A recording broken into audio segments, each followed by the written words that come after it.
Fala pessoal, Vitor Hugo Nicésar aqui do canal Antrofilosofia. Dessa vez trazendo um vídeo um tanto quanto diferente, para quem já acompanha o canal. Decidi trazer hoje simplesmente a leitura e o comentário sobre dois poemas de Castro Alves, que eu me deparei recentemente e eu fiquei apaixonado. São dois poemas muito simples, os comentários serão simples relacionados a eles. Eles dizem exatamente aquilo que eles querem dizer, mas ainda assim eu queria compartilhar um pouco dessa sensação que eu tive ao ler cada um deles. O primeiro poema se chama O Laço de Fita, e o segundo poema se chama Adormecida. Mas antes de eu começar, eu queria somente perguntar: você tem um poema favorito? Seja de Castro Alves ou seja de algum outro autor. Deixa aqui nos comentários para eu saber, para eu conhecer. Se eu não conheci ainda, para eu ler ele, vou pesquisar. E somente uma curiosidade para ter mais interação e também para eu saber, para eu conhecer novos autores, conhecer novas obras. Eu gosto bastante disso. Então deixa aqui nos comentários seu poema favorito de algum autor.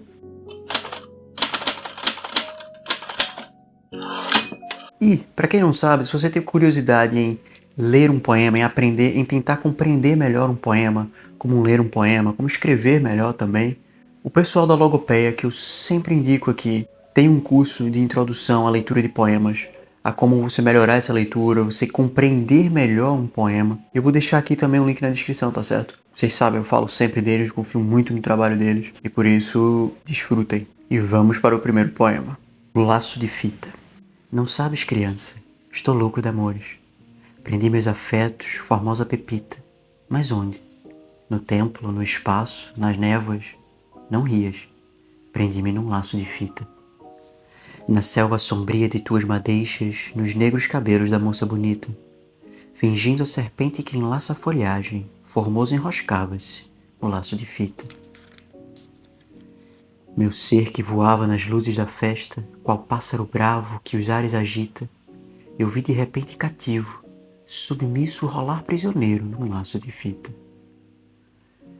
E agora enleada na tênue cadeia, debalde minha alma se embate, se irrita. O braço que rompe cadeias de ferro não quebra teus elos, ó laço de fita. Meu Deus, as falenas têm asas de opala, os astros se libram na plaga infinita. Os anjos repousam nas penas brilhantes, mas tu tem por asas um laço de fita. Há pouco voavas na célere valsa, na valsa que anseia, que estua e palpita. Por que tremeste? Não eram meus lábios, beijava-te apenas do teu laço de fita. Mas ai, fim do baile, despindo os adornos na alcova onde a vela ciosa crepita. Talvez da cadeia libertes as tranças, mas eu fico preso no laço de fita. Pois bem, quando um dia na sombra do vale abrirem minha cova, formosa pepita, ao menos arranca meus louros da fronte e dá-me por coroa teu laço de fita. Eu acho muito gostoso esse poema, o movimento que esse poema tem. Ele diz exatamente aquilo que ele quer dizer, não tem nada muito além disso. E ainda assim, ele é muito mágico, ele é muito simples. E é engraçado porque a primeira vez que eu li, eu olhei isso como um amor, mas um amor muito doce e puro, por assim dizer. E que é guiado pelo movimento da fita. A valsa, o poema é como se ele dançasse junto com aquela valsa. É como se a fita, a trança do cabelo, dançasse junto com a fita. E ela estivesse sempre se mexendo e os olhos acompanhando. Eu enxergo muito um amor romântico, porém puro. Mas foi engraçado porque quando eu converso muito com a minha avó sobre poesia, ela adora, e ela diz: nossa, eu me lembrei da minha infância. E esse amor me remete muito mais a um amor de pai para um filho.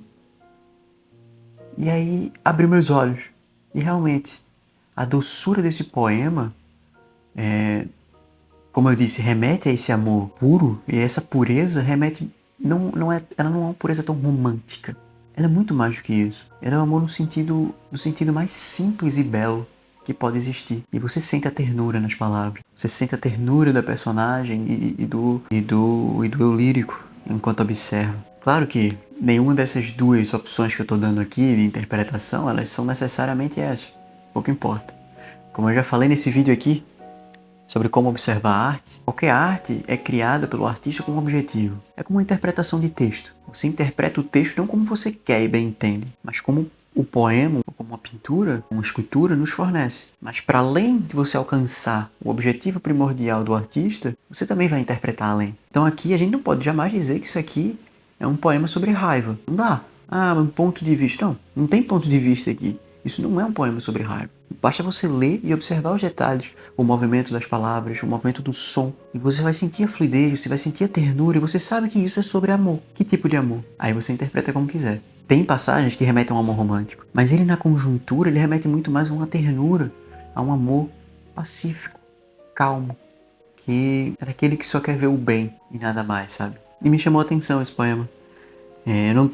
Os poemas de Castro Alves nesse livro, chamado Espumas Flutuantes, não, assim, eles me agradam porque eu gosto do estilo de Castro Alves, gosto muito. Mas tem muita coisa que eu faria diferente. Eu não sei se isso aqui foi escrito na juventude, eu realmente não pesquisei. Mas acho que ele peca por algumas coisas, excessivas às vezes. Mas esses dois poemas, nossa, mexeram comigo. E o próximo principalmente, o próximo foi... me tirou do sério. Pra quem tiver interesse, esse livro, a última vez que eu olhei na Amazon, ele tava em promoção. De R$ 39 por R$ 5. Eu nunca falo em promoção aqui, mas R$ 5 é quase de graça. Como diz a minha mãe, ó, de graça até injeção na testa. E o link tá aqui na descrição, como vocês já sabem, não é? O próximo poema se chama Adormecida. Ele tem um iniciozinho aqui em francês. E como é óbvio, eu não vou passar essa vergonha aqui. Até porque essa vergonha vai ficar registrada. E eu não quero ter uma vergonha dessa registrada na internet. Então, se vocês tiverem interesse, pesquisem e vejam o que está escrito. Adormecida. Uma noite eu me lembro. Ela dormia na rede encostada molemente.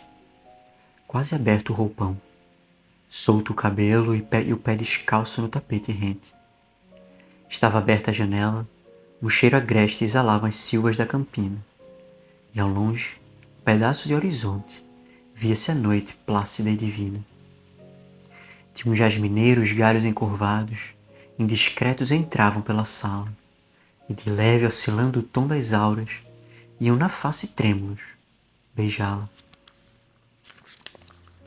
Era um quadro celeste, a cada fago, mesmo em sonhos a moça estremecia. Quando ela serenava, a flor beijava, quando ela ia beijar-lhe, a flor fugia.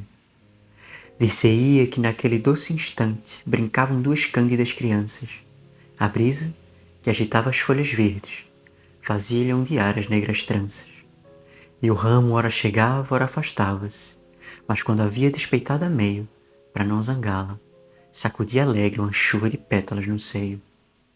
Eu, fitando esta cena, repetia naquela noite lânguida e sentida: ó flor, tu és a virgem das campinas, virgem, tu és a flor da minha vida. Esse poema é muito bonito, por alguns detalhes específicos que tornam isso muito, muito agradável. Primeiro é a imagem que ele cria. A imagem dessa mulher com o roupão entreaberto, deitada numa rede, com os galhos de um jasmineiro entrando pela janela, encostando o rosto enquanto a rede balança, vai e volta. É maravilhoso. E para mim essa terceira estrofe, ela tem quase que um cheiro, que é quando ele diz: de um jasmineiro os galhos encurvados, indiscretos entravam pela sala. Quando ele coloca o jasmineiro, parece que o poema cheira. Ele cheira ao jardim, cheira ao jasmim. E de leve oscilando ao tom das auras, iam na face trêmulos, beijá-la. Era um quadro celeste, e aí perceba o movimento que ele faz de subida e descida da voz, no final de cada verso. Era um quadro celeste. A cada fago, mesmo em sonhos, a moça estremecia. Quando ela serenava, a flor beijava. Quando ela ia beijar-lhe, a flor fugia. Ele vai e volta, vai e volta, vai e volta, simulando o movimento da rede. Percebam que aqui não só tem uma rima. Estremecia, fugia. Afago, beijava. Ou pelo menos uma rima sonora, não é uma rima perfeita, mas... esqueci como é que diz, acho que é torrente. Esqueci. Deu um branco agora. E ele usa isso para simular esse balançar da rede. E o poema todo ele vai e volta. Enquanto você sente o galho beijando o rosto e o rosto fugindo. O rosto tentando beijar o galho e o galho fugindo. Ele, por acaso, usa muitas reticências aqui, que eu acho que foi para simular o movimento da rede também. Foi a única coisa que eu consegui alcançar aqui, não vou mentir não. Se foi por isso, eu achei um pouquinho desnecessário. Achei um pouquinho demais. Porque a reticência já é um uso muito óbvio do que ele queria fazer. Se foi esse o motivo pelo qual ele usou. Eu acho que foi. Mas também não estraga em nada o poema. Esse poema é muito bonito. E é um poema que ele tem um certo erotismo nele. Que não é nada vulgar. Você tem primeiro a cena do roupão entreaberto. E o galho a alisar o rosto. A brisa que agitava as folhas verdes fazia-lhe ondear as negras tranças. E o ramo ora chegava, ora afastava-se. Mas quando a via despeitada a meio, para não zangá-la, sacudia alegre a chuva de pétalas no seio. E novamente, é também um poema de amor. Na verdade, boa parte dos poemas que tem aqui, de alguma forma, tem amor envolvido. Mas sim, estes dois poemas mexeram comigo recentemente. E eu decidi, não quer saber, estou cansado de ficar falando sempre sobre arte e reflexões sobre arte, e vou fazer uma coisa diferente. O que é que vocês acharam desses poemas? Tem algum poema de Castro Alves que você gosta? Não esqueçam também de deixar aqui nos comentários se você tem algum poema favorito de qualquer autor que para eu dar uma pesquisada e conhecer também. E quem sabe um dia falar sobre, não sei. Vocês perceberam que os comentários foram muito curtos e foram muito pessoais, porque o poema por si só, ele já indica aquilo que ele quer. Ele já diz exatamente aquilo que ele quer. É diferente de quando você pega uma pantera de Hilke, que ele descreve uma pantera andando, e ele tá falando de coisas muito além. Tá falando de um ser humano ali. É diferente de quando você pega um Eliot, por exemplo, e fragmenta tudo, fala de um monte de coisa e parece que ele não tá falando de nada e no final faz sentido. Só que é sempre muito metafórico, muito abstrato. É mais difícil de entender, mas quando entende ele não é tão abstrato assim, mas entende. Eu julgo que eu entendo. Mas Eliot é Eliot. Mas aqui ele é muito direto, ele é muito claro, é muito simples. E essa simplicidade traz uma beleza muito grande. E aí naquele vídeo que eu comentei aqui, que eu falei sobre como enxergar a arte, eu comentei um poema de Drummond. E aquele poema é muito simples, o poema é chamado Memória. E ele é muito belo. Você consegue enxergar a beleza na simplicidade. A beleza ela não precisa ser complexa o tempo inteiro. Ela não precisa ser grandiosa o tempo inteiro. Ela só precisa ser bela. De um jeito mais simples. De um jeito mais puro. Mais comum até. Mais cotidiano. E ainda assim ela vai continuar sendo bela. Sem precisar vulgarizar. Eu espero que vocês tenham gostado desse vídeo. Se vocês gostaram, eu já sei que eu já pedi para vocês comentarem sobre os poemas, mas comentem aqui se vocês querem que eu faça mais vídeos sobre isso. Vocês sabem que eu sou apaixonado por poesia, mas esses poemas me ajudaram muito a escrever alguns poemas recentemente. Muito mesmo. Esse movimento da rede, principalmente, eu usei num poema. Enfim. Espero que vocês tenham gostado. E como vocês já sabem, vejo vocês no próximo vídeo. Valeu!